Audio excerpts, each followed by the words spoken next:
Hey everyone. Um, so I've seen a lot of like lists. Um, hey everyone. Wow, I can hear myself. There. Um, so I want to make a tier list of all the spoiled cards so far. I've seen a lot of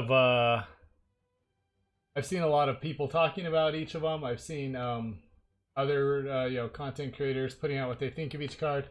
So I just want to give you guys my opinion on how good I think each of the spoiled cards are. Um, I'm gonna try and keep. I won't go into a whole lot of detail, being in queue mode. But yeah, so that's what I'm gonna do here. So we're just gonna pick one at random. So we'll start with weapon check then. This was spoiled, I believe, by Hazaj on his Twitter.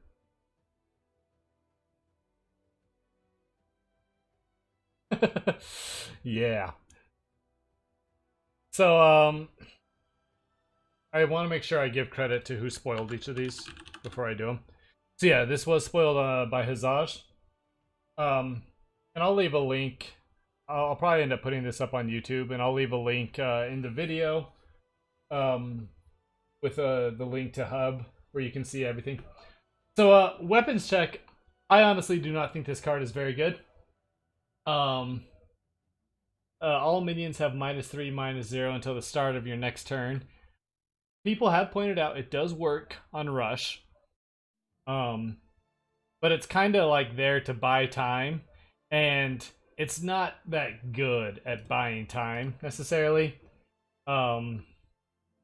It's really expensive for what it's about to do, and it really only buys you a turn, as everything will be buffed up the next turn. And it does affect your minions as well, so you can't really use it on your turn to like trade into stuff. It's definitely a very defensive spell. I don't see a huge use for it in the current meta. I would probably put weapons check E for now. All right. Next, we have our boy Duoflex. Duoflex is a really interesting card. It's another card I'm not sure at how good the power level is actually going to be. He has gotten buffed once. He did used to cost 2 mana. We even went so far as to recommend him not costing any mana, but still having to keep the standard action. And I guess Rhinos thought that may still be too good. He's not bad in 2v2. That's where I've seen him probably the best, maybe because your partner can do other stuff. And there are some decks that might try and like utilize him, but overall, it's a pretty weak card to me. I think we'll put him in D for now. And then I might move this stuff around as I start to talk about more and I think about it a bit more. All right. Yeah, and but then at that point you're running blue, red, and yellow, so it's kind of iffy at that point. Duoflex definitely does have some potential, and we'll see if some people can break him that haven't figured it out yet, but yeah, that's what I put him for now. Alright, so Xiomara. This card I think is very good. This card has native armor 2 and comes out with 3 energy. So N is a 5/6, so huge stat line. Armor 2 makes it so you're pretty much not killing this card in combat. Like, this card comes out and says you have to remove me using some other form of removal. What I also like about this card, when it gives a minion armor 1, that armor is permanent. This isn't like protect or something where it lasts a turn. So like if you already have an okay board, Like you can buff up, even buffing up, you know, smaller things like a Yowie or something, or like even like if you have a Thane on board, assuming you're playing blue yellow, like armor 1 can do a lot for trading. And then her other ability as well, where you look at the top 4 cards of your deck and you can pick an enchantment to draw, and then you shuffle the rest back. You can do that the turn she comes down as well, since she has 3 starting energy. So I've said that, you know, she probably works best in blue yellow. That's what makes the, you know, the best use of enchantments to me. I think this card is very good. You know, she's 2 gems, so she's cheaper than some other 6 cost yellows, like twins, for instance. There are 3 gems, so she can go better in 3 color decks as well. Her ultimate isn't something I think you'll see too often. Like, it's probably not... Like, the ultimate itself is probably good if you manage to get it off, but I don't think it's something you'll see very often. And honestly, if your Zeomara has stayed on the field for 4 turns and given armor 1 to 4 different units, you're probably going to win anyway. So her ult definitely feels like a win more ult, but I think that's fine for this card. I think this card is very good. I think it'll see a lot of play. I think it's probably one of the best yellow mythics there is at this point, outside of Sapo and Twins. So, we're gonna put this card in A right now, I think. Yeah. We'll say S for now. I think this has been one of the best cards in the expansion. We'll say S for now. Next up, we have TRICKSTER. So Trickster... Oh, I completely forgot. So Dual Flex was spoiled by Min-Maxer. And Zeomara was spoiled by Mythgard Hub. So for that. TRICKSTER was actually spoiled by me. This is a 2-cost orange. It's a rare. This is another card that I think is very good. What makes him good is his ability. We need to remember it lasts forever if a unit attacks. So if a unit procs this ability, they will have -2, -0, and fragile 2. Well, not forever, but while they're on the board, that's what they will have. So, you know, people have talked about, oh, it can get rushed down by a trapezist, and that's, you know, that's accurate. But if, for instance, you played him and used his ability on like a pup that they had out, for instance, and then they rush you down with a trapezist, that pup can't swing. If the pup swings, then it will drop to a -2, -0. So he also, yeah, so he keeps them at that level. You know, if something swings, even if it's not trading, it stays there. You know, he's not an awful late game draw where he can trade up or he can force awkward trades or force things not to swing. He's great on curve in these orange decks since he's a single gem. You don't have to burn double orange for him like a lot of orange 2-drops. So being a single gem allows you to play him on curve very easily. And then, you know, he has 3 attack on his own, so he kind of has to be dealt with. They don't really want to leave something with 3 attack just on the field. So I think TRICKSTER is very good. I think he'll see a decent amount of play. Yeah. So we have to... I'm going to clarify how this works. So the debuff lasts until the start of your next turn. So if they don't swing, if they wait an entire turn, then the debuff goes away, and then they can swing. But if they swing that turn, then the -2, -0, and the fragile 2, that stays with them until they leave the field. So the selecting a unit, that only stays until the next turn. But if they do commit and swing with it, then that will last forever. So it can prevent, like I said, you know, their pup won't swing at that point, or their eager recruit, or their what have you, even like a Thane or something. Like, it can't really swing, because then it's going to be stuck with -2 and fragile 2. But you do have to select a new thing each time. As far as the demise goes, I haven't really seen the demise come into play too often. Maybe it will I haven't really noticed it though. So the downside doesn't seem awful to me.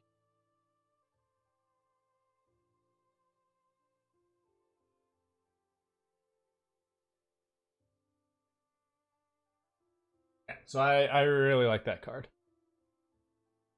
All right. So we have Guys of Phobos. So Guys of Phobos was spoiled by Toonstar. This is an interesting card to me.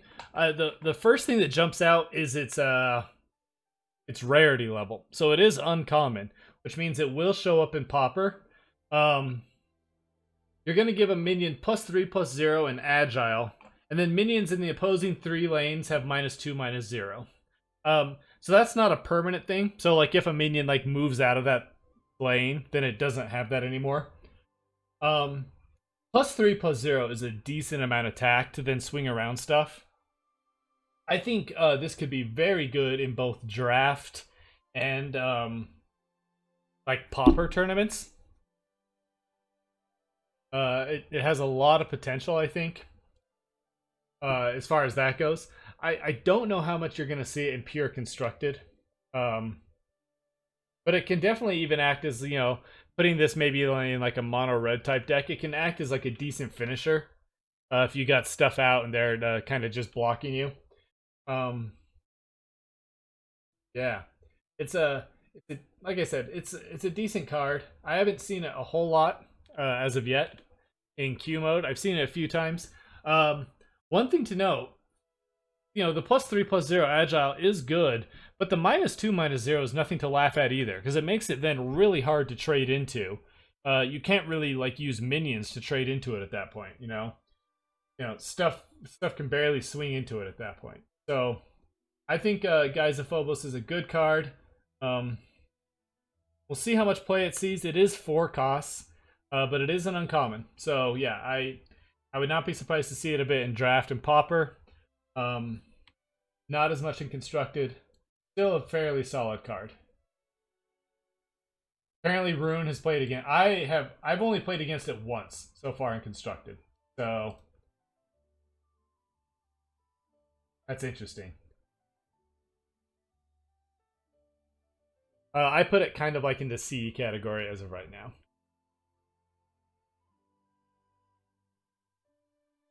And that's, once again, this is sort of just like my ranking of how I've, you know, viewed things like in Q mode so far.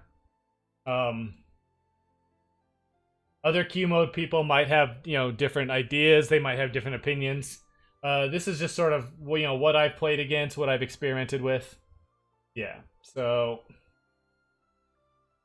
Alright, so this was the card revealed today by Arrow on our KG website. He did an article about it where he talked about, once again, Pauper and Draft. So once again, the first thing that pops out about this card... Hey, Days. So yeah, first thing that pops out about this card is it's an uncommon. So it's going to end up in Pauper. It's going to end up in Draft.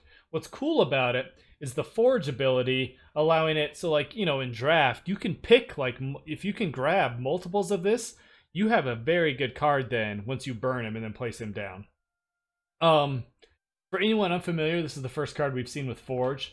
Forge is when any copy of this card is burned, then all the copies, including that one, get the Forge ability.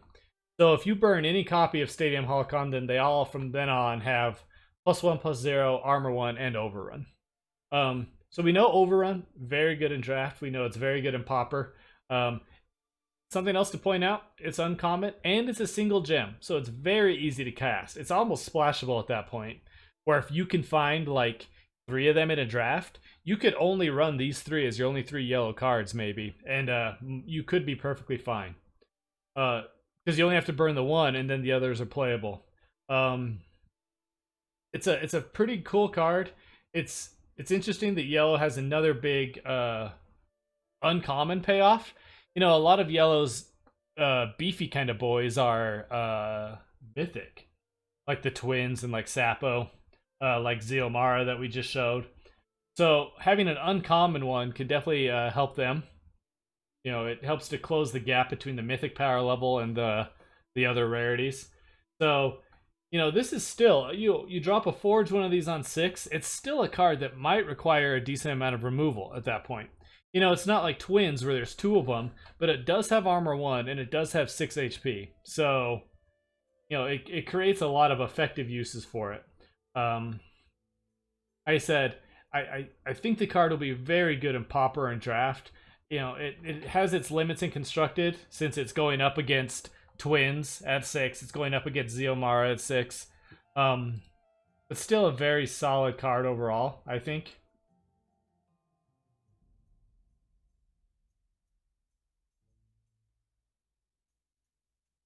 Put it at a C for now.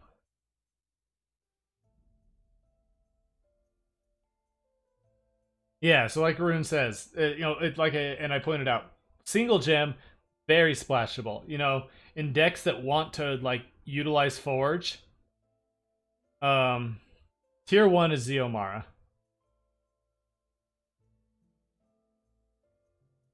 I am thinking either C or B for this one. I'm gonna leave it at C right now. I might change some stuff around as we go on a bit more. I think what makes this card good is its ability. I'll put it as a B actually. Yeah, its ability to be splashed. It's the fact that it's an uncommon, so you can run a few of them. You can really put this in decks that have Forge payoffs. Very cool card. All right, so next we have MASMA Catalyst. Oh, this is another 6 cost that that card does compete with. So, Miasma Catalyst is kind of like, as everyone was quick to point out, it has very similar abilities and styles to Herald of Pestilence. Minions in the opposing 3 lanes have Blight 1. It also has the added effect that when a minion with Blight dies, minions adjacent to it get Blight 1. So as long as he's out, this effect is activated. So it's interesting because I have, for instance, seen this thing almost clear out a 7-ring on its own. It's beefy enough. When things die, they spread the Blight down the row. It's a very cool card. Once again, it's competing with some very good cards in that 6 spot. Like yellow 6 is very loaded. Even with the new stadium we just showed with Zeomara, with the Twins, yellow is very good at the 6. But it's a very good card. It's a very defensive card. Stadium Halcon might be a bit more offensive with its overrun and whatnot. This one is a bit more defensive. You can put it down. It helps to clear out waves. It has 6 HP, so it is pretty beefy. You can't just, trade into it as easy. Especially, you have to be aware of trading into it. Anything that trades into it will probably die. And then anything next to that will get affected with Blight 1. So, very cool card.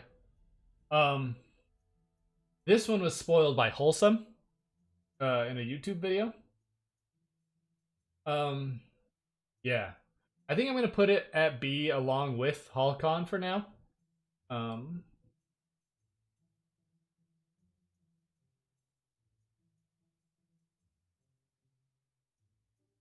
Very interesting card, very defensive. We will see how much play it gets.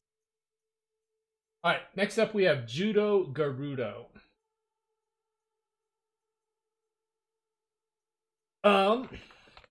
So this card is purple 3 cost. It has a breach effect where minions adjacent to the attack lane are stunned until the end of their next turn, which is interesting. And then it also has it's another card with Forge, where if you forge this card, it essentially kind of has Blast, where it will deal 2 damage to the affected minions with this. It's a bit different than Blast, but it's kind of a similar effect. This card I think is just okay. It's double purple gem, so already it's kind of meh. Its stats are nothing special.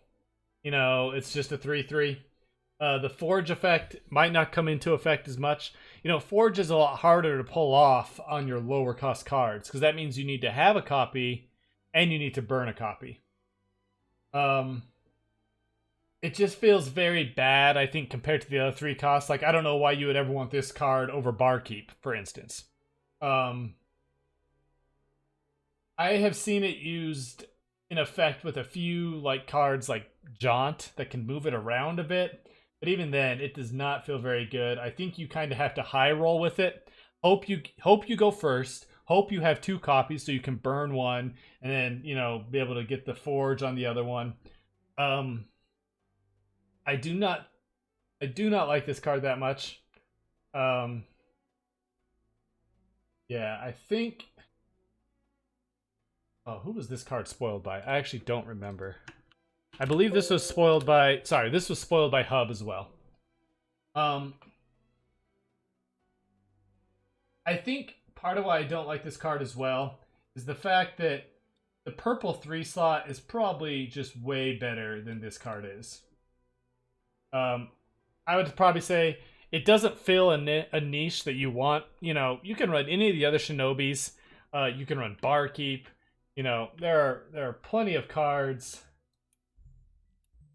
There are plenty of 3-cost purple that you can probably find a run here. You know, Eidolon sits in that spot too. Horse Hoarding Hero. So, you know, I'm not terribly impressed with it.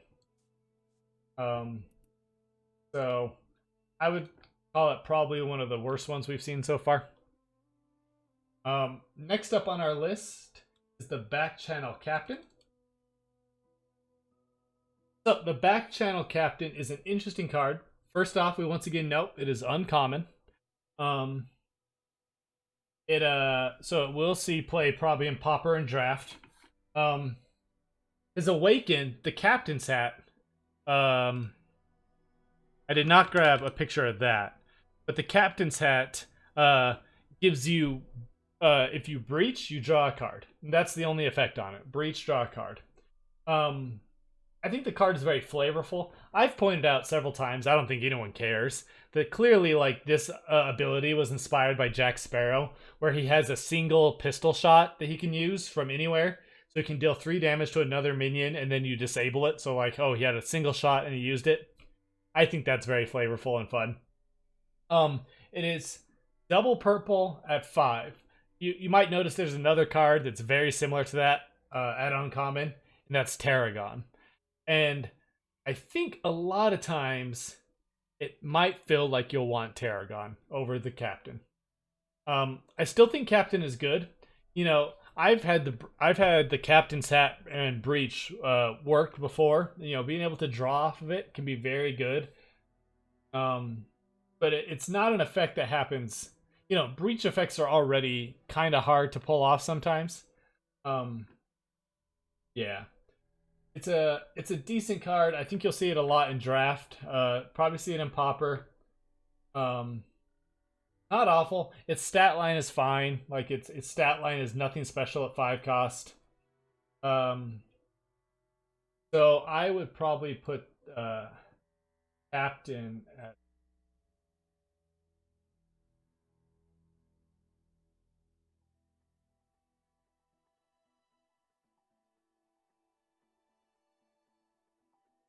Alright. Banquet of Bouphonia. This card was spoiled by Oniric. I love this card. I have used this card a lot. I have not seen it used by as many other people.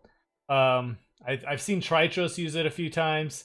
I mean, I'm sure it's being used. I'm not saying like, oh, only Ejecty plays this card. I think this card is very good.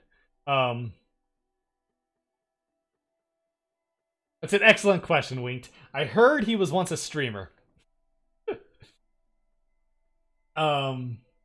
Yeah, so Bouphonia, it's 5 red, 5 cost, double red.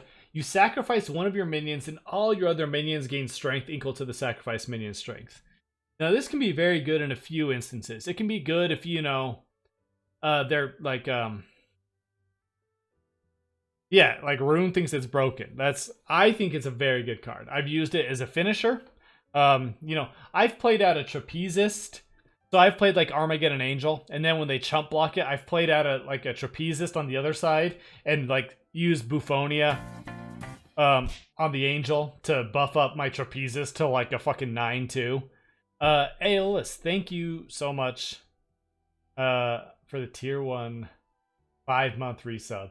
It means a lot.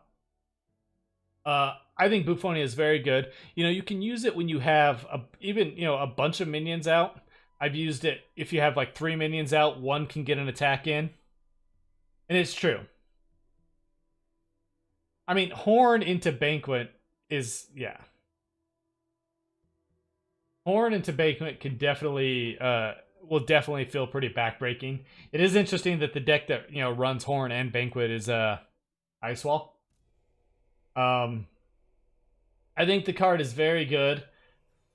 You do need to be winning, but I've even used it just, as a kind of, like, use it to value trade and stuff. I think the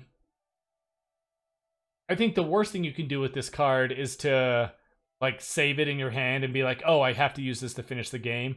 I've used it to trade up. I've used it to just push damage and force answers. Yeah, I think this card is very good. I think this card will end up in most red decks eventually. I think it'll see quite a bit of play.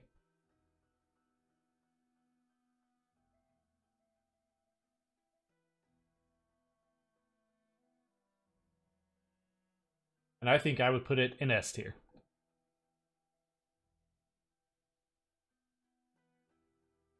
I don't know. We'd have to ask Tritros. I haven't seen it in Tengu, but maybe Tritros has it. Probably. Yeah.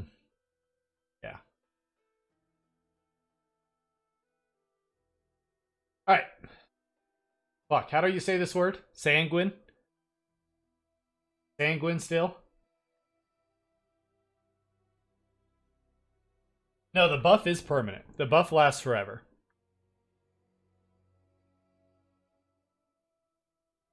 That's why I said you don't necessarily need to use it to win, like on that turn. You can use it just to, you know, create some really big guys that forces an answer. Once again, it is only their attack. It's not their strength as well, but that can, you know, give a lot of attack, comboing with some other cards. Unless you mean like a permanent buff, like for Tengu when it goes back into your hand, and no, it's not. It's not a permanent buff that way. No, sorry, it's not like that. No. All right, Sanguine Steel. This card was spoiled by Toon. It was the very first card, Toonstar. It was the very first card, like, officially spoiled, I think. This card has even been buffed. It says 5-2 here. It's actually 5-3 now. I should point that out to Noah. He does not have the most recent version, but that's okay.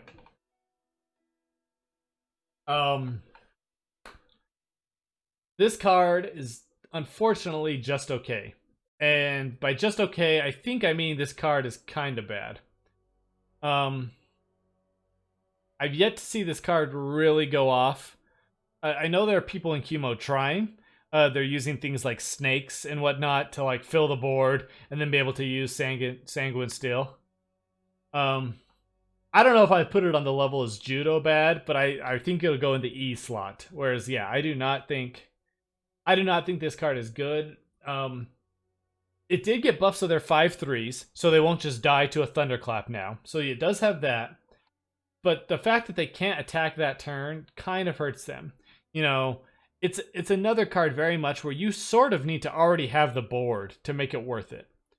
And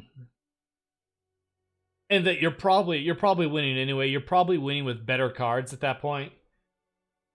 It's also a one of Mythic. It costs 7 mana, so you really have to build your deck around, or like if you build your deck around playing it, you're not even guaranteed to draw it or find it. I think the card is pretty bad. The art is great. I have, like I said, I have not seen it used to great effect yet.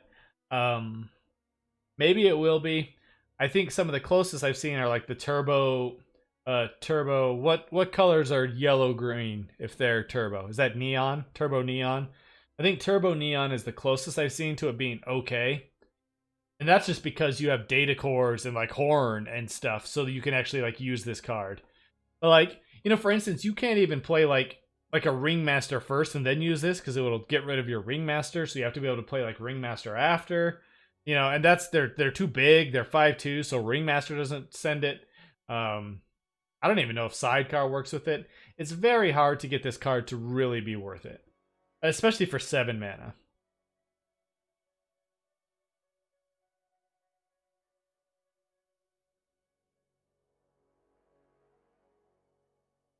Yeah, I do not think Sanguine Still is that good.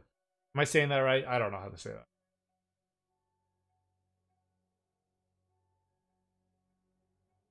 Alright, we have Death Maiden's Eye here. This card was spoiled by Aeolus.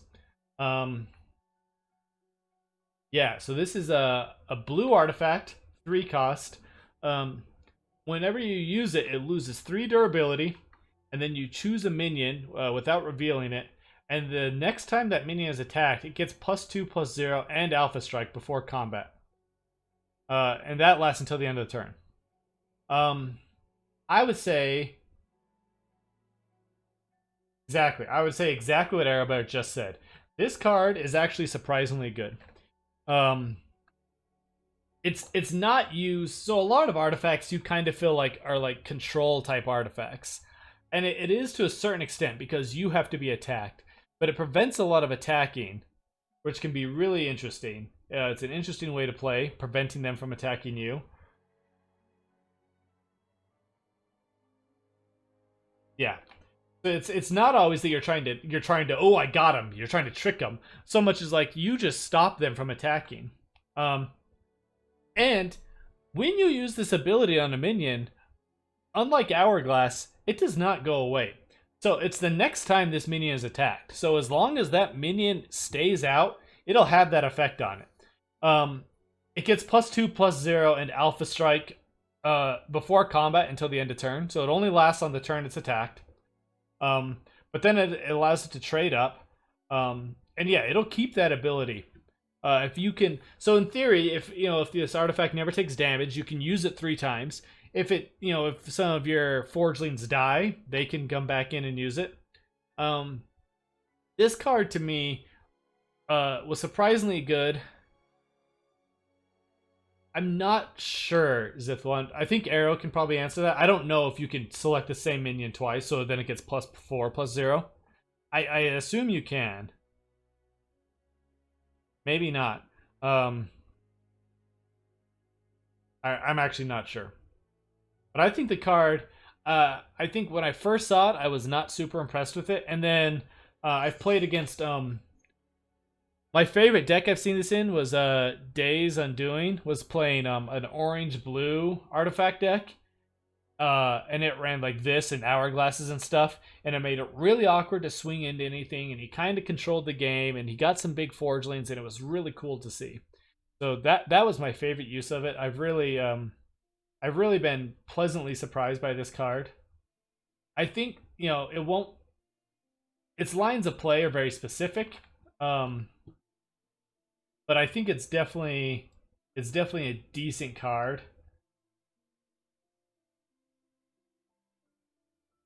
I'm going to put it in C right now, but it could definitely move up to B by the end. I have to wait and see.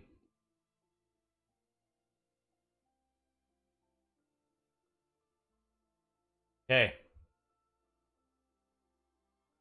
3, 4, 5, 6, 7.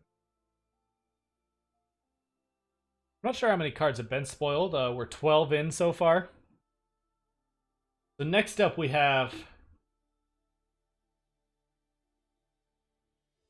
by Gulvig's Grace.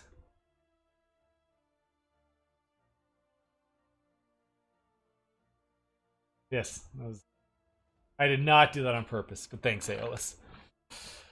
By Gulvig's Grace, all players draw up to 7 cards in hand. This card is very specific in its uses.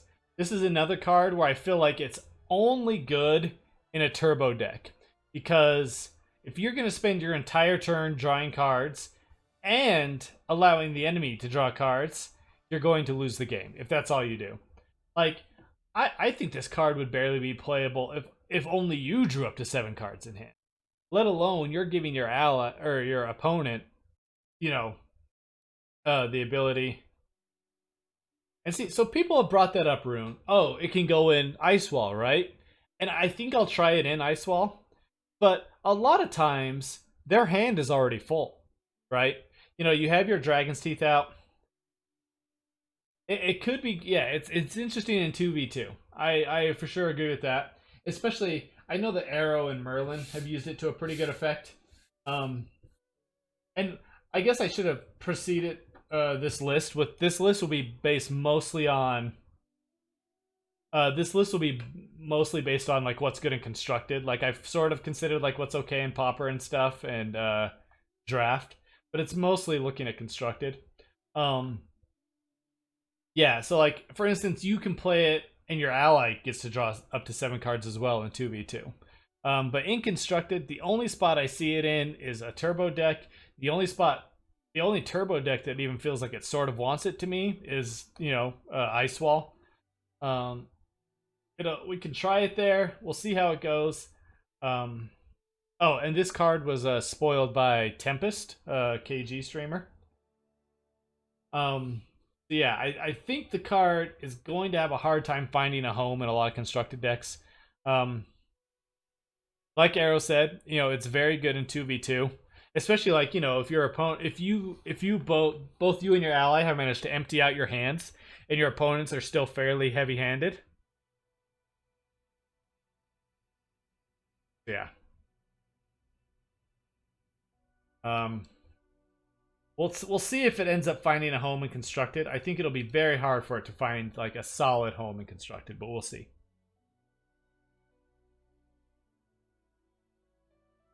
All right, Gloombringer. This one was also spoiled by Hub, I believe. Yeah. Yes, Aeolus will be naming her baby after Tempest because that's definitely like a little white girl name. Gloombringer is amazing. We had to nerf it. It might even get nerfed again. Yeah, unfortunately there is no S+. I think if there was an S+, Gloombringer would be there. This card is very good. It's essentially allowing you has 3 energy. You get to draw. You look at the top 4 cards of your deck. You may choose a spirit card to draw, and you reduce its mana cost by 1, and then you shuffle the rest back into your deck. So there's a good chance, you know, if you build your deck around it, you're going to draw 3 free cards with it. What's also important to note is you're reducing the cost of this card by 1 each time. It is very hard for the opponent to do 10 damage to your artifacts, especially when you're blocking them with free spirits. You know, if you pull Eraser, the Eraser is free. You know, you pull Necro, it's a 2-cost Necro at that point. So, you know, it's a very, very good card. It allows draw, it allows tempo, it's a good artifact. It is double purple now. That was one of the things we made sure of. It originally was a single purple when they had an iteration of it. And then you could literally play it and draw a Eraser that turn and then use it. So we have stopped that from happening now. But yes, it's very good. Originally the card, you know, yeah. I think Gloombringer is one of the standout cards in the set. It's very good. I would not be surprised if this iteration was changed slightly, even now. Because this card feels still very good. Yeah. And yeah, you know, you can't play Gloombringer on curve and play Eraser for free, but you know, turns after you sure can. Another thing, it can draw like spirit spells, like it can draw Misfortune. It can't draw Spirit Away, which is not a spirit spell. But you know, it can draw other spirit stuff as well. So yeah, very good card.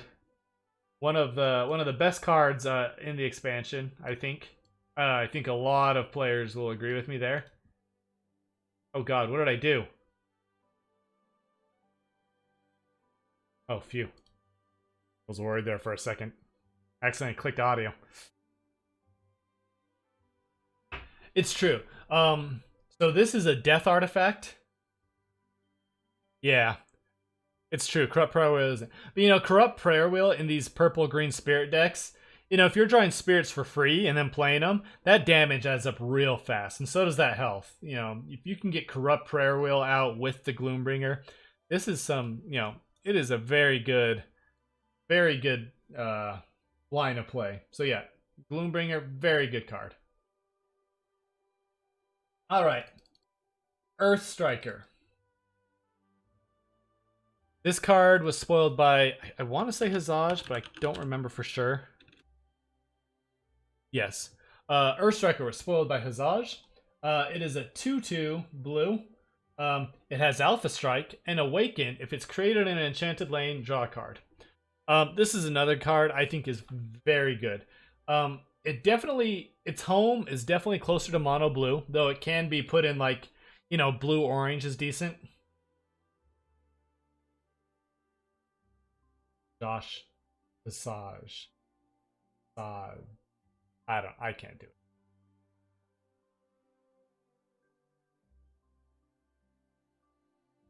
Whatever. Anyway, Earth Striker. Very good card. You know, the expansion has definitely enabled some mono blue that isn't Valkyries, which is very cool. I like this card a lot. What's important to note is it is only a 1/2. You look at it, you think, oh, you know, it has Alpha Strike. That's a pretty low cost card. A lot of times, your best line of play is playing Karen Hedge on 1 and the Earth Striker on 2. You're gonna draw a card off that, and you're gonna have a 2/3. You're gonna have a 2/3 with Alpha Strike. So immediately they're gonna have to use some pretty hard removal on that thing. You know, 3 health is very, very decent at that point. You know, it smashes my red-orange stuff that I love to play so much. Alpha Strike is just so good against it. The fact that it's drawing you a card as well means it's, you know, it's not card disadvantage at all. I think Earth Striker is a very good card. I think it hasn't been seen as much in this patch of Q mode because we got some new players and new things are being tried. But this was a very highly played card early on in Q mode. I expect it to come back, be very highly played in any blue rainbow deck. Yeah, it's a very good card.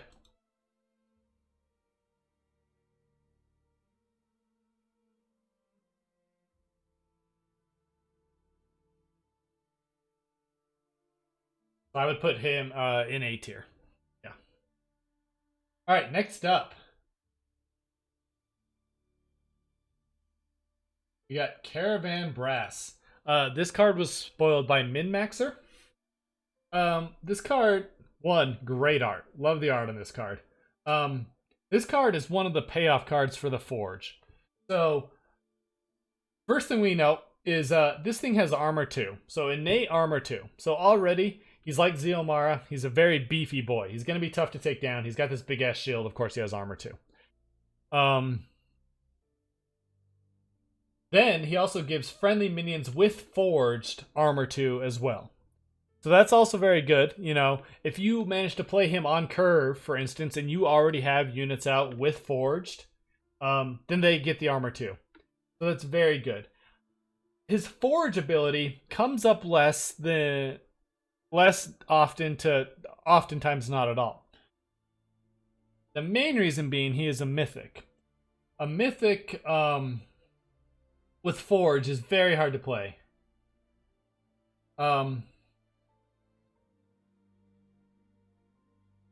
Yeah. So not often are you going to Forge him and then get him, play him, and then play Forged cards to draw cards. But if you do, so like I said, his Forge is, once you've burned him, when you play a card with Forged, you can then draw a card.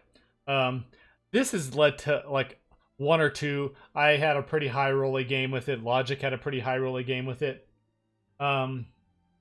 He's a very, very good card if he's been Forged. But he's pretty good on his own as it is. You know, if you drop him on 5, Pseudonomicon definitely has a place. You know, you have to play ROG Forge at that point.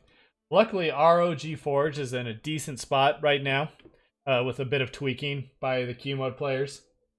I won't tell you who deserves most of the credit, but there's someone who deserves most of the credit. So yeah, you can use it, bring it back with pseudo. That is a very slow play, so it needs to be sort of a controlling game plan at that point. But yes, I like Caravan Brass. I think the card is in a very good spot.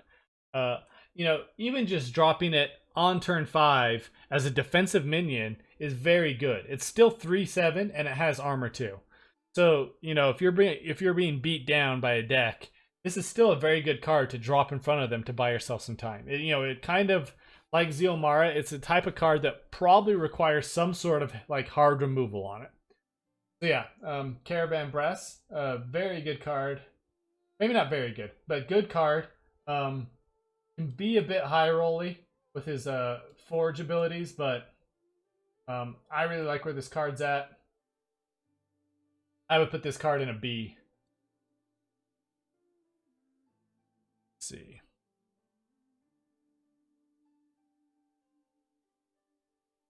Next.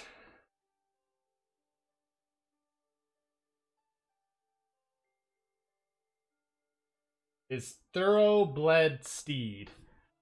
So first of all, his name is a pun. Second of all, his flavor text is also punny. I'm surprised they did not give this to Aeolus to spoil. This was also spoiled by MinMaxer. Yes, I know that Arrowbear plays this card in his RG Necro currently. So it's a 4/8. It has the ability where it sort of has almost like a pseudo type overrun. Yeah. So once it does damage to a minion, while attacking, it does have to be attacking. You deal equal non-combat damage to your opponent. So if he's swinging into a minion, he will do 4 damage, or if you've buffed him. Yeah, it's a very fat ass. Yeah, it's 8 HP. Like that is actually fucking huge in this game. Like not many things can do deal with something with 8 HP. Yeah, he's very beefy. He gets rushed from Ringmaster, as Arrow just said. So with his ability to get rush, he can swing in, trade into something, for instance, that you needed to trade and kill, and that damage that he's going to do to that card will also be dealt to the face. So, very good card. I think RG Necro is kind of the perfect place for it. It's not a card that you're going to want to hard cast a lot to me at 6, but notice as well, the uncommonness of it means it's also probably going to make quite a few appearances in both Pauper and Draft.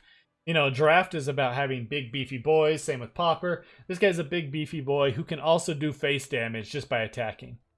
So, it's you don't really want to use your removal on a card like this, but you almost get forced to sometimes with how much HP he has.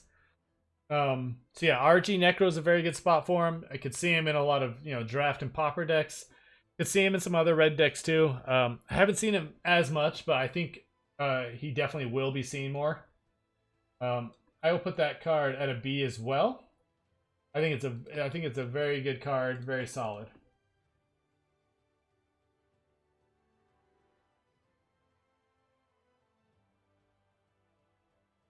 All right. Pressure to Perform. This was spoiled by Tritros, another member of KG. He did a little puzzle for it in Discord and gave this out as a spoiler to people who solved it, and then spoiled it later a little bit. This is another. It's a common card. I'm not super into this card. So you're going to give an enemy minion -1, -0 for each spirit card in your boneyard. And then it returns to the top of the owner's deck at the end of the turn, unless it attacked or was just created. It sort of feels like some pseudo removal. But having the card go back to the top of the deck isn't necessarily the best. To me, most of the time, it would probably just be better to have like Mutt and Morphus to deal with an enemy. There's a chance that you don't have that many spirits in your boneyard at the time when you want to play this. Then what do? Like you kind of just get run over. I haven't seen this card too much. because of its innate spirit synergy, it's also not a card you're probably going to see in draft, even though it's uncommon. Because you need to be able to build up spirits. It might be in Pauper, but even then, I don't know how many Pauper spirits we have. I think the art is pretty cool, but the card overall itself feels pretty weak. It can be drawn with Gloombringer, but I don't know how good that is. I've only seen it played a couple of times. Riss was playing in one of her purple-green spirit decks, and it wasn't really showcasing there. And I think there's just other things that purple would rather be doing on turn 3. And if it's looking for some sort of removal or stall, there are definitely better cards to do that. So this card has not really impressed me. I haven't been too impressed with it, so I will put it at the very lowest tier for now. Okay.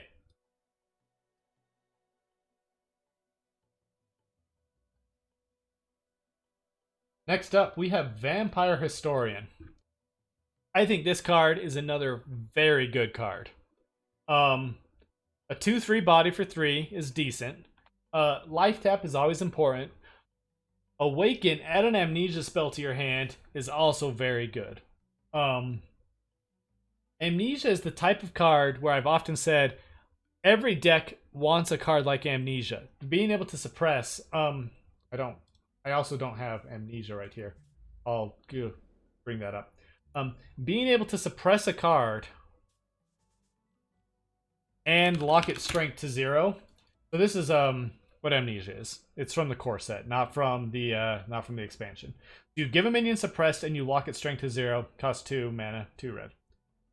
Being able to do that is a very good ability. It allows you to trade. It allows you to suppress something like Master of Shadows. Locking the strength to 0 also very special, because then oftentimes your guys can trade into it and not die.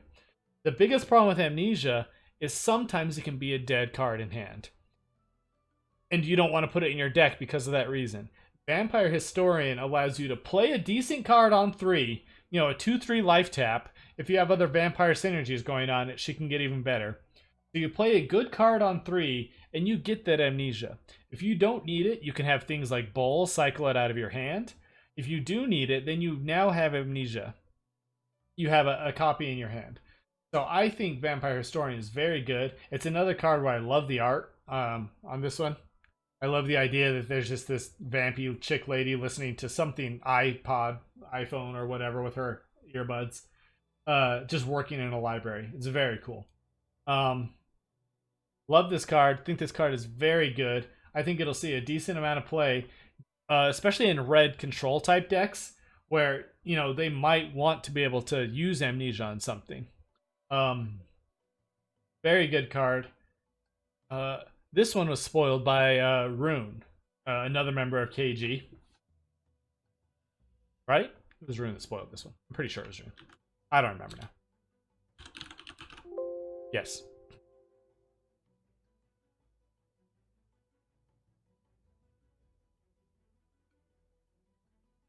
I don't know, man. Toonstar wanted the card buffed, I think is part of the problem. An older iteration of the card would draw cards, and it had a lower stat line. I think this version is probably better overall, but hard to say. Toon was hoping it should get buffed to have like a Forge ability as well. But overall, I actually think the card is very good, and I put her in the A tier. Yeah, I think the card is very good. Yeah. Alright. Corsicant Axolotl. My god, come forward. Got so many cards out here. Alright, Corsicant Axolotl. This was spoiled by... I don't remember who spoiled this one. I want to say this was also Wholesome. Yeah, this was Wholesome as well. This card, to me, is okay. So it's got a pretty decent body. Once again, it's uncommon. So it'll see play like in Pauper and in Draft. And especially because it has a Forge, right? Forge Regen 3 is nothing to scoff at. Like, this means the card can trade into things. Is it not uncommon? I mean to say common. Yeah. Sorry. Every time I've said uncommon when I'm talking about like the bronze thing, it's definitely common that I'm trying to say. A common card is what goes in Pauper. Thank you, Zithwan. It's a common card, so it'll see play in Pauper and Draft. The Forge Regen 3 means that if you can draft it, and draft maybe like 2 others, so you have like 3 of them, there's a good chance you can find it and forge it. Then you have a decent body that can trade and then survive as well. It's another single gem card. I don't know how much play it'll see in Constructed. I think it's probably just okay in general and Constructed, in that it's not doing anything the turn it comes down. You're not too worried about it either. Definitely an okay card. We'll definitely see play in some areas. Yeah. Regen 3 is certainly decent. Once again, it's something you have to draw. You have to draw at least 1 copy and burn it, but it's definitely an okay card. I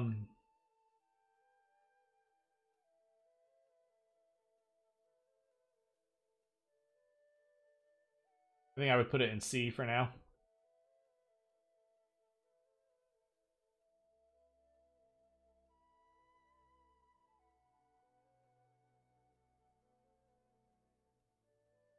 Alright, next card we have is Die Hard Drenny.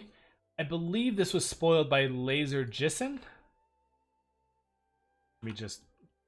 Yep. So Laser Jissen spoiled this one.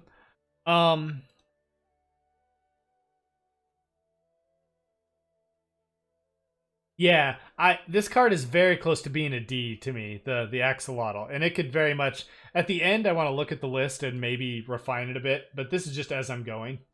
So Die Hard Drenny, upon entering the Boneyard, it will transform into a 4/4 Fanatical Phantom.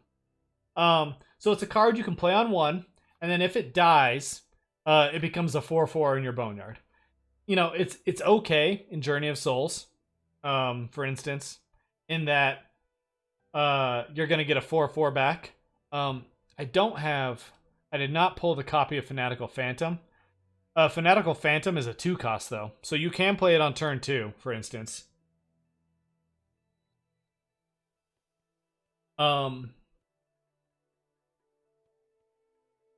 I do not think this card is that good.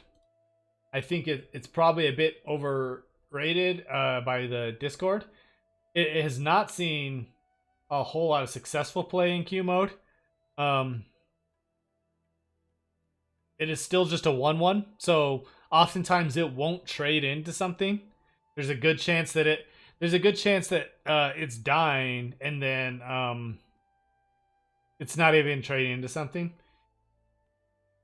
You know, there are cards that can bring things out of your Boneyard, and there might be more in the expansion, but a 4/4 is not like an amazing card either.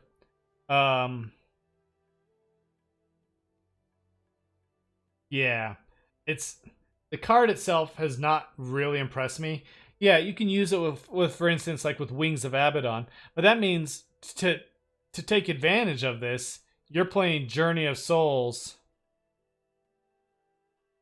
You're playing Journey of Souls red-green, right? Which is not necessarily what you want to be playing. So it sort of has to be played with Journey, which isn't awful, but you almost want to go second with it too.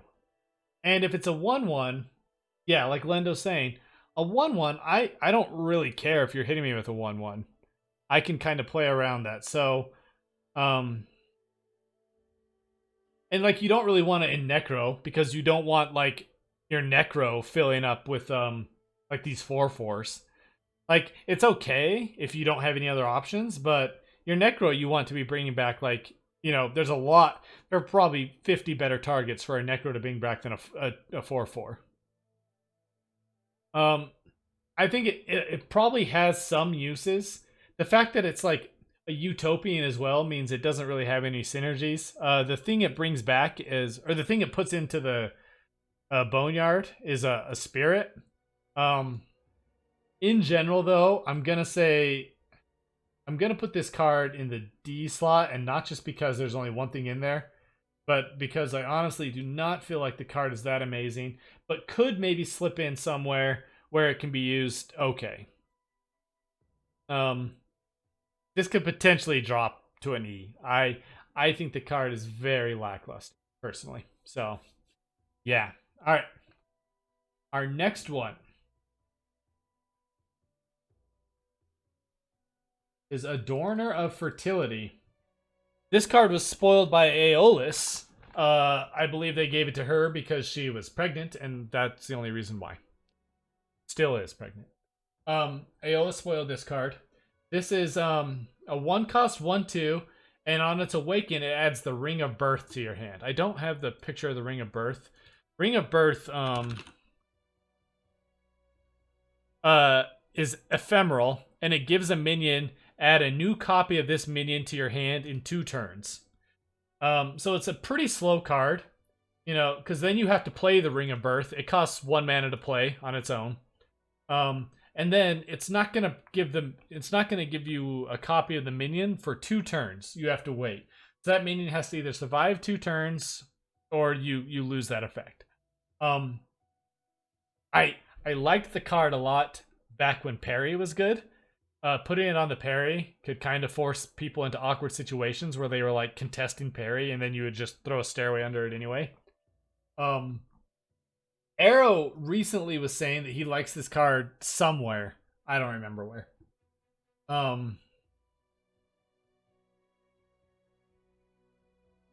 Maybe he'll remind me.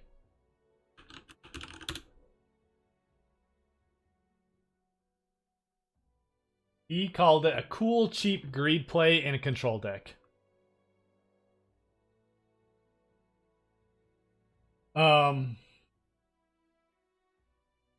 Maybe it wasn't Necro. I haven't been too impressed with this card yet. There could be some uses for it, but as of right now, I haven't seen any that's really making it stand out. It's still just a 1/2. So once again, it has the age-old problem of it dies to Trapezist, right? So you know, it can't trade very well. Yeah, so you know, Ring of Birth could have some viable plays in the future, but once again, you know, if they kill your unit within 2 turns, then you aren't getting a copy of that unit anyway, and you spent 2 mana essentially to try and get that copy that you failed to get. So I'm gonna put her in the E category right now, I think.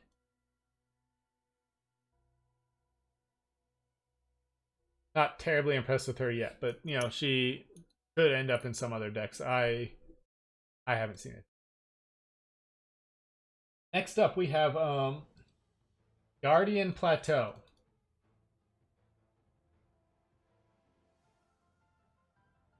I think the expansion itself had around 120, 130 that's coming out. Yeah. We have about 20 some odd that have been spoiled, so I'm just ranking the 20 that have been spoiled. So Guardian Plateau.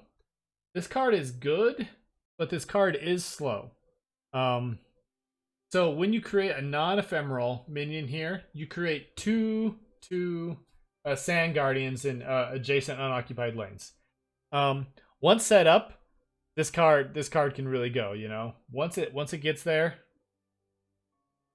it can do a lot. Let's see. Or maybe not 130. I think it was actually closer to like 115. But yeah, it's over 100.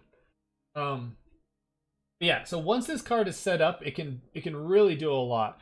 It's unfortunate because it's hard to find a time to set the card up a lot of times.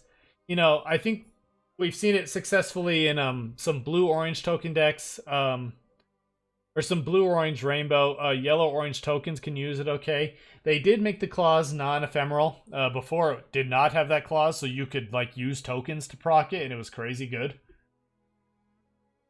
But the card, you know, if it can get set up, Yeah, if it can get set up, it's a very solid card. Especially, Merlin made a deck that utilizes this, and then he puts a Root of the World next to it. So then he could put something on it. It creates the Sand Guardian token next to it. The tokens do not have Rush, but he would put Root of the World next to it, and then he could cycle it. There is a new path in Power. I can talk about those at the very end. The tokens do not have Rush. So, it can create a lot of value over time. It is a rare. So in theory, I guess you can get 2 of them. But it's a very slow play. I still think it's a decent card. I think I'll put it in B for now. It's definitely a card. It's definitely slow. It's definitely slower than like the Stairways that can oftentimes manage to get immediate value. But if it can get set up, it can really put the hurt on. So solid card.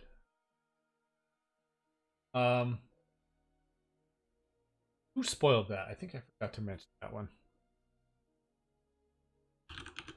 That was also Hizoj. Josh. I don't know how to say his name. All right. Next we have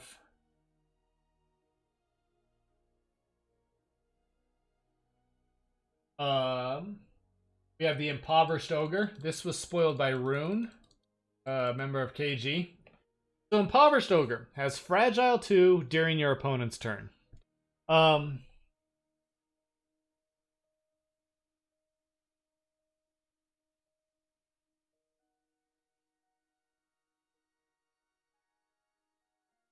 Impoverished Ogre, he's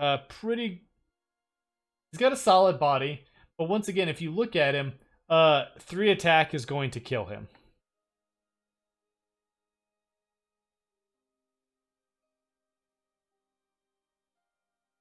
They did change the flavor text. I just barely noticed that.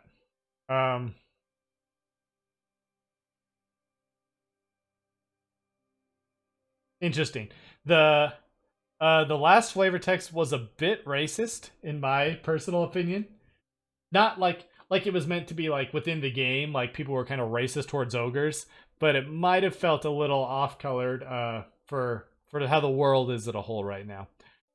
Interesting flavor text change. Okay, so the card, it dies to 3 damage on the opponent's turn. I think the card is still a decent dork blocker. You put him down, he's still going to trade up okay. Something else about him is if you're on the play, if you put him down and they block him, oftentimes you might have a rush unit which you can then use to kill their thing, and you can push 4 damage through. He's not something that they can just ignore, which is really interesting.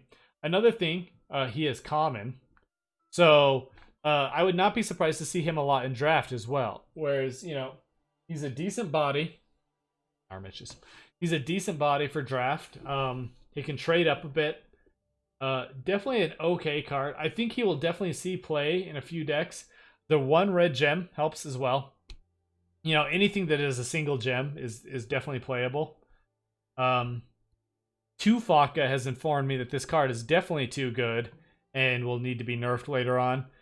We will see. Yeah, it could definitely 2 for 1. So yeah, Fragile 2 definitely makes him, susceptible to a lot of things, but could definitely 2 for 1. Could definitely see a bit of play. I would probably put him in the C category.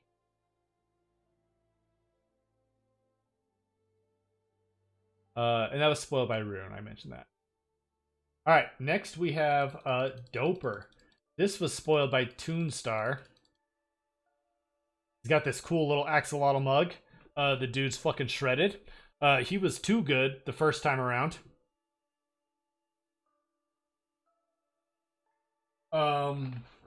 So he did get a slight nerf. Doper can still snowball very hard in this game.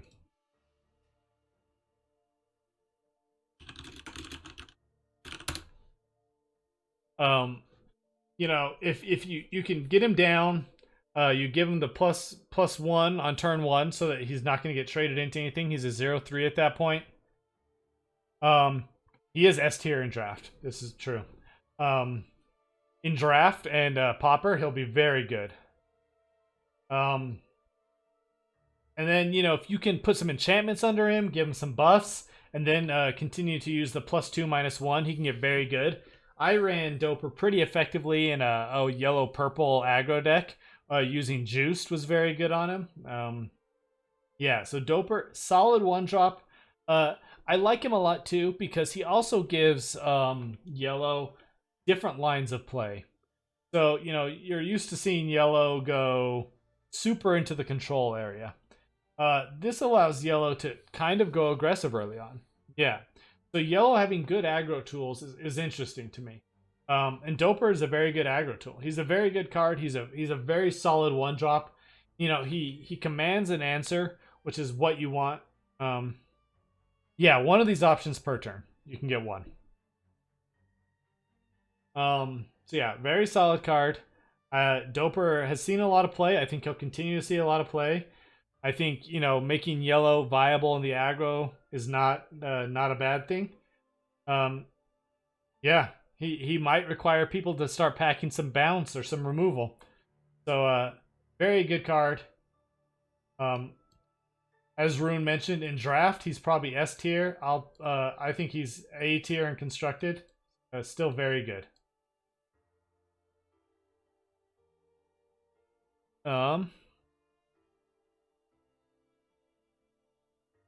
Let's see. Okay. Next one is Unified Front. This was a card that I spoiled. I believe it was recently buffed. Let me check really quick. Yeah. So this card was actually recently buffed. So it only costs 2 mana now. It's still double green. Still burns for green. But it does cost... it does cost 2 mana. So that does make it slightly better. I still don't think the card is very good. That being said, you know, on the play, you can definitely, you know, place it under a unit. But that means you burned green. You burn double green on your first 2 turns.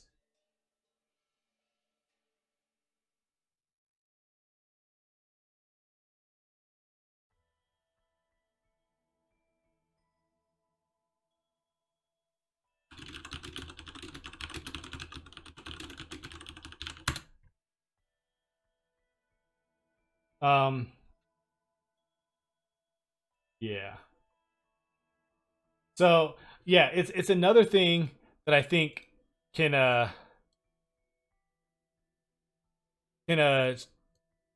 kind of hurt red, kind of like Earthstriker over there. You know, kind of like the Die Hard Drenny. It might see some play at 2 green. No one has really tried it yet. I tried it a bit. I tried it a bit at the 3 green, and it really was just fucking unplayable. Yeah. So it could see some play. We'll see. I still wouldn't rate it very highly as of right now.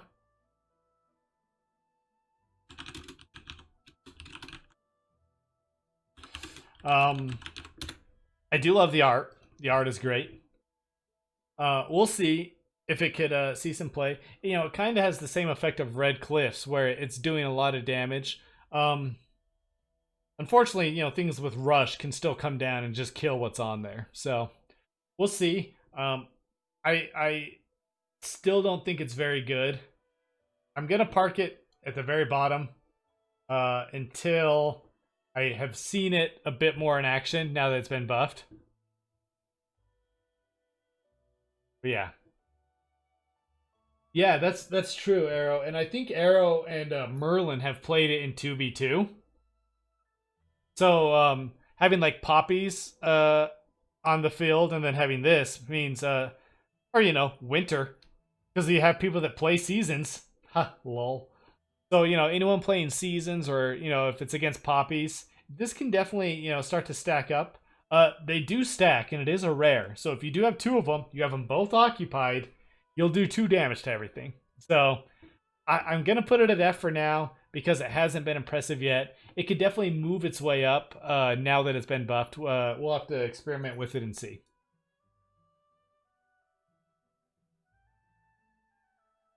All right.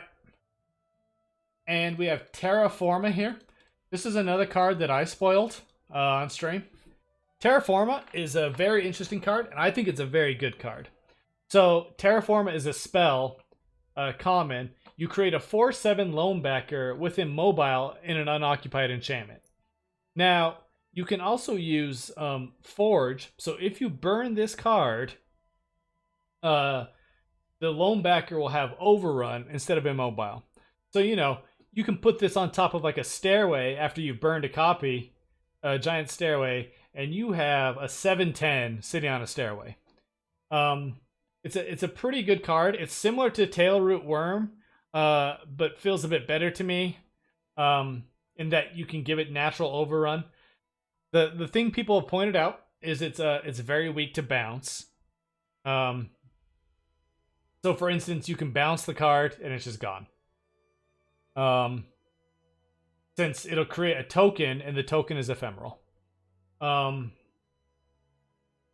Yeah. Something else that's really cool about it, it can get rush from Frecky. So, you know, if you create one of these on a stairway and then have a Frecky sidecar, you're giving a 7/10 rush. That's a pretty big deal. I think it's a pretty good card. I think it has definitely seen a lot of play. No, Forge is really the only new mechanic that they've added for the expansion. But Forge has been really cool. Let's see. I think Terraforma. Another card I'd probably put.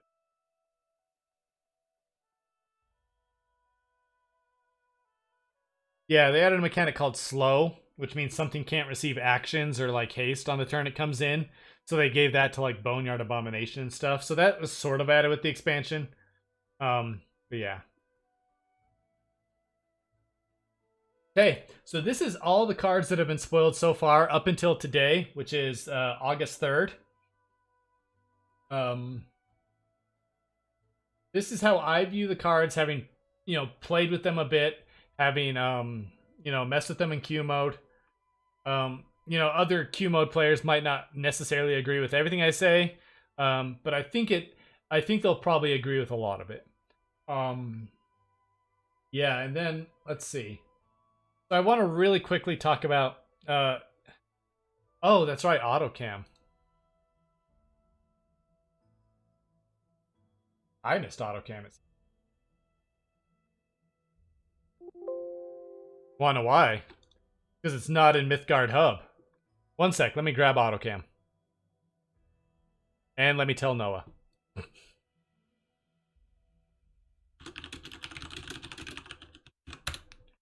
I'm gonna grab AutoCam really cool.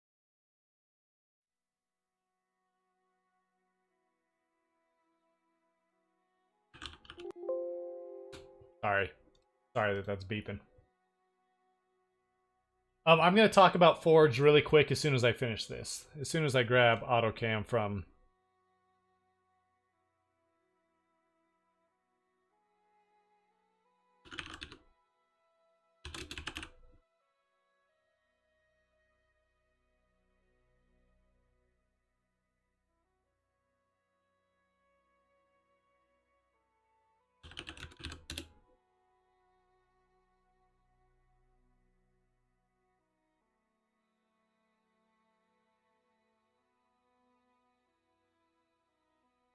What happened?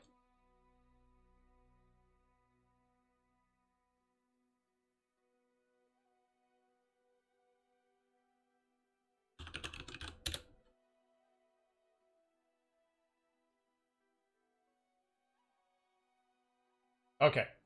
Last one is AutoCam. I'll talk about the new Path and Power really quick too after this. I'm going to talk about Forge and then the Path and the Power. Okay, media autocam. This was spoiled by Leo, so I guess like officially like Rhinos kind of spoiled this one. This is another card. Yeah, we have Catalyst. Miasma Catalyst is right here. Autocam is a 1-cost green artifact. It starts with 1 energy, and then you gain an energy whenever you cast a spell, and when you get to 3 energy, you can use it to draw a card. The card maybe could have been a path. It's true. It could have been a spell path. I like it as an artifact. I think this artifact will see a decent amount of play. It has already seen a decent amount. And it definitely is interesting because it's, rather than adding a spell path, they've essentially said, you know, play media autocam and, you know, make it yourself. So you have to build around it.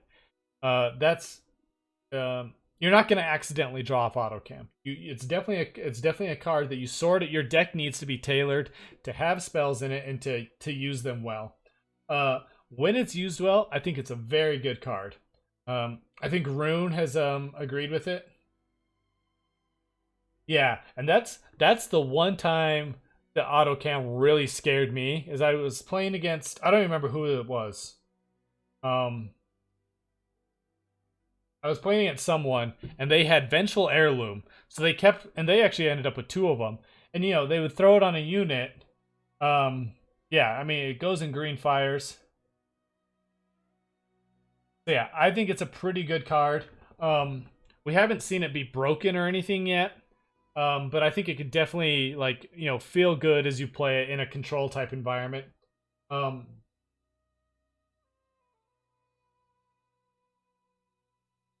I think I would put autocam. To me, autocam probably goes in B as well. But kind of overlays there. Oops. Terraforma. 1-cost artifacts are great. You know, there aren't enough 1-cost artifacts. It's great that it can draw. Like Arrow said, it's pretty slow. But, you know, building around it's good. When it really starts to shine is when you get more than 1. When you get out multiple autocams and then you're drawing constantly, it's really tough for the opponent to keep up, especially if the spells you're using are removal type spells. So yeah, that's Can anyone think of any other cards that have been spoiled that I missed? I pulled the list from Hub, which I believe was mostly up to date. Noah probably just missed autocam. There are definitely some new mythics. I don't want to give like an exact number. Spoiled mythics, there are 1, 2, 3, 4, 5, 6. 6 spoiled mythics. Yeah. So this is, yeah, I would say this is probably a pretty solid tier list. Like I said, other Q mode members might disagree slightly, but I bet you it's probably pretty close. I'll briefly touch on the forge mechanic. I don't want to say too much about it. I want to say forge has been pretty interesting to play with. I don't want to like say like, oh, you guys should be really grateful, but like the Q mode players have done a lot to make Forge pretty cool to play with. I think we've worked pretty hard. I think Rhinos have done a very good job at, you know, listening feedback and then ignoring some feedback too. Forge is in a pretty cool spot. So I think the Forge mechanic is pretty fun to play with. You know, you can use it to build complete Forge decks. You can use it just for, you know, splashes like we've seen some of these Forge splashables. So I think Forge is in a very cool spot. I'm going to talk about the new Path and Power just really quick, just because they accidentally got leaked inside Mythgard. So then Boo called them unintentional spoilers. So Coliseum of Strife, you have +2 starting life. You start at 0 energy. If you're on the Pursuit, you start with 2 energy. You get +1 energy when one of your minions kills another minion in combat. And at the end of your turn, you'll spend 3 energy to draw a card. and if that one is a minion, then it gains +1/+0. Coliseum is a very interesting path. People have asked, what makes it different from Journey? How is is it just a better Journey? Is Journey just a better Coliseum? I think they definitely want to be used in slightly different decks. Coliseum really wants things to be able to trade and kind of survive because they want to be able to buff things up. Coliseum is also important to note that you're drawing from your deck. Journey draws you back a card from the Boneyard. So you're getting your cards from different places. People have pointed out, let's say for instance, hypothetically speaking, you make a Forge deck and you're trying to dig into that Forge deck to find cards that you've burned or find copies of them so that you can use the Forge powers. Coliseum is better for that. I actually agree with Rune. It feels, yeah, it feels like it might be more of a control path. It's definitely mid-range to control, I think. Aggro, I think, kind of still wants other stuff. So Coliseum is very interesting. People have made pretty good use of it. Rune has made pretty good use of it in a few of his decks that I've seen. I think Rune has actually made the best use of it. Logic actually has played it very well as well. So, a few very good players have made good use of it. We can probably learn from them and get better at it. Coliseum, very interesting path. Yeah, and that's kind of like Arrow mentioned. Journey, we play Journey in red orange because we want our rush units back. Coliseum kind of gives you more from your deck, so it's not necessarily tailored to rush like Journey is. So it's a very interesting path. I think it'll see a lot of play. It could become almost a default path for draft, I think, as well. A lot of people don't really like playing seasons. Coliseum could be very interesting in a draft where you're kind of playing, bigger units and trading a lot. Coliseum could definitely end up drawing you some cards. The new power is Protect. 2 mana. Once per turn, you give a minion armor 1, and it lasts until your next turn.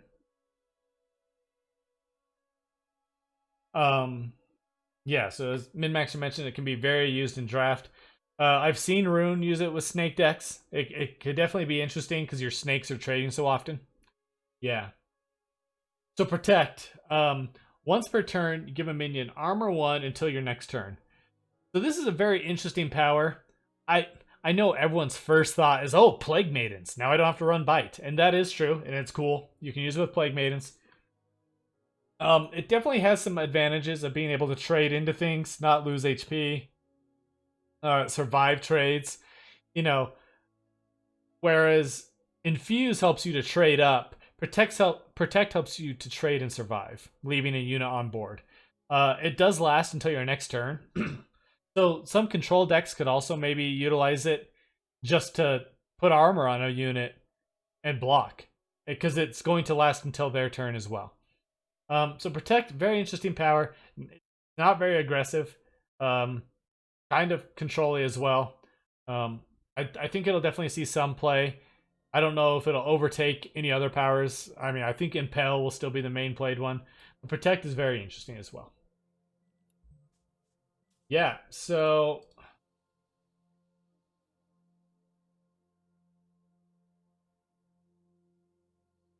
that's my tier list. That's just some of my quick thoughts. Having played with some of these cards, helping to test and balance these cards. As you guys have seen, as I went through this tier list. No, sorry, I don't have a new card for y'all. Arrow did a card today. I don't know if you noticed it. It's in the spoilers channel. We also talked about it, and I put it in the B slot. One thing that has been amazing about this expansion, and you guys can see this as I've shown cards, the art is so good on every single card. Like, Rhino and their artists have really outdone themselves. Like, I fell in love with Mythgard originally because of the art, and the art in this expansion has just been so good. I just love it so much. Every piece of art has just felt like, above and beyond what they did before. A lot of the cards are just very fun to play with. There's still so many cards I'm super excited for you guys to see. There are some that I really want to be able to spoil for you guys. Some very fun interactions. I can't wait for everyone to have the expansion and to be able to like play with the forge mechanics, play with some of these new cards. I think it's going to be awesome. Just hold on, wait a little bit longer.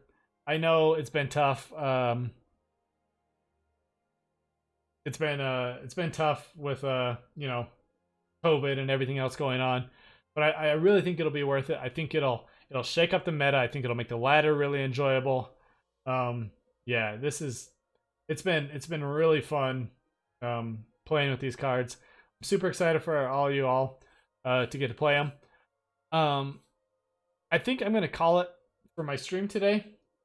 I will be uploading this video to YouTube as well, so that people can, you know, if you came in partway through and you wanted to see me what I said about some of these other cards, it'll be on YouTube. Yeah, I think that's all I want to do for the stream tonight. This was a lot of fun for me. I like talking through all these cards. Yeah. If you guys have any questions you can think of, you can always hit me up on Discord. Like I said, you know, there's not a whole lot we can tell you about Q mode, but I am always willing to talk about what we have seen, talk about how some of these cards are playing, talk about, you know, whatever. So, yeah, that's going to be it for me tonight. Check out, I know Rune is streaming tomorrow, either in the afternoon or at night, depending if Tempest decides to stream. If Tempest decides to stream, you know, we might have 2 KG streamers tomorrow. But yeah, once again, thanks everyone for watching. Thanks for the follows. Thanks for the subs. Yeah. And I will, all right, so Tempest is streaming tomorrow, so Rune will stream tomorrow night. So 2 KG streams tomorrow. Yeah, thanks for checking this out, and I will talk to you guys all later.